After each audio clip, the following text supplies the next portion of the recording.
Good game. If we're doing a zombie special badge, I think it's about time we turned back the clock and took a look at the history of zombie games backwards compatible style. And we're talking proper zombies here, Jung, not those phony head crabby or freaky voodoo ones. And don't try and slip any Spanish-speaking alien insect mind control victims either. I'm onto you.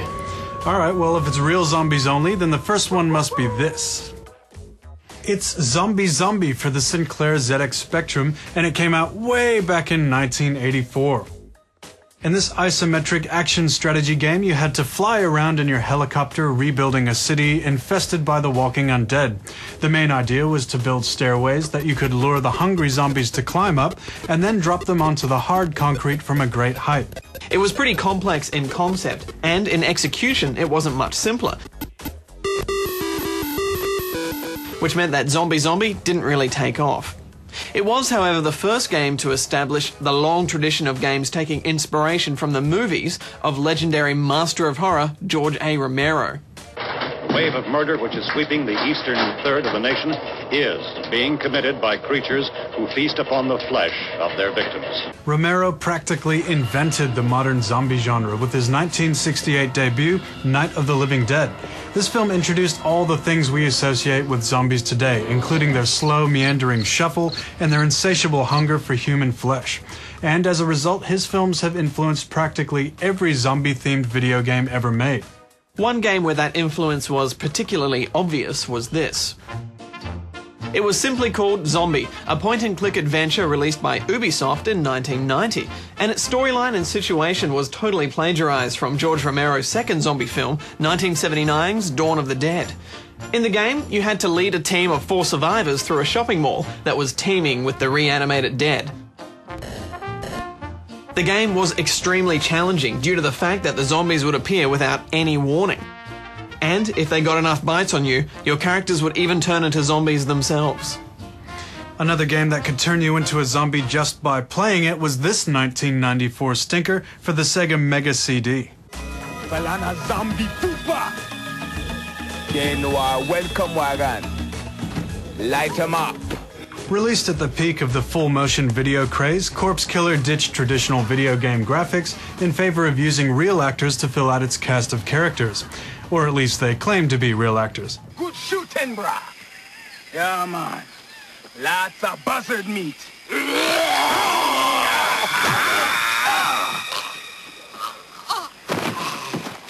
In actual fact, these so-called thespians were so awful, they made zombification seem like an attractive option. Cool toy. I bet you know how to turn it on. And I bet you know how to do a lot of things. Well, on that note, I think it's time we got to some good zombie games, don't you, John? How about Resident Evil? Oh my god, oh my god! When the first Resident Evil game came out for the PlayStation in 1996, it finally gave zombie fanboys like me something to get excited about. It introduced most of us to the nail-biting terror of the survival horror genre, scared half of us to death with a constant barrage of unexpected zombie attacks, and had us scratching our heads in bewilderment over how we should best organize our suitcases.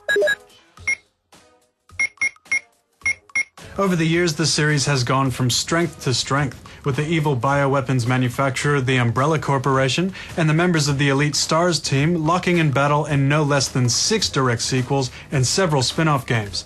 Resident Evil 2 and Resident Evil Code Veronica are generally regarded to be 2 of the best games in the series.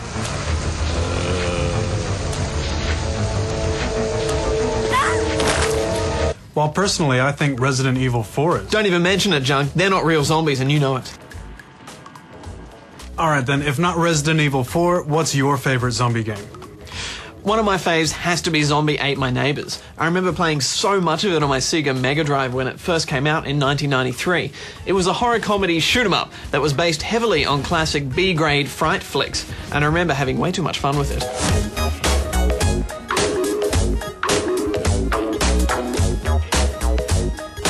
I do also have a soft spot for Sega's House of the Dead series though, just because it's so hard not to love any game where you can dual-wield 2 light guns while shooting lots of zombies in their noggins. Well, lucky for you, there's more of that later in the show. I never liked any of those games, but Capcom's Dead Rising rates pretty highly on my zombie-o-meter. This was another game that took huge, meaty chunks of inspiration from the films of George Romero. It put you in the role of investigative photojournalist Frank West, who becomes stranded in a shopping mall filled with zombies. And they weren't there for the after-Christmas sales either. They were there for your brains. Apart from that, any unconditional zombie love has to go out to Valve Software's Left 4 Dead.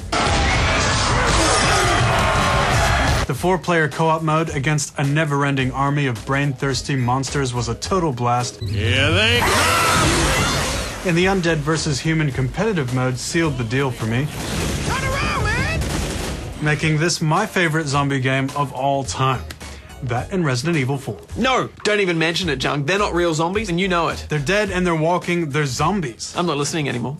Da-da-da-da, da-da-da-da, ba-da-da-da-da-da-da. Right, you're not gonna... Alright, that's nasty.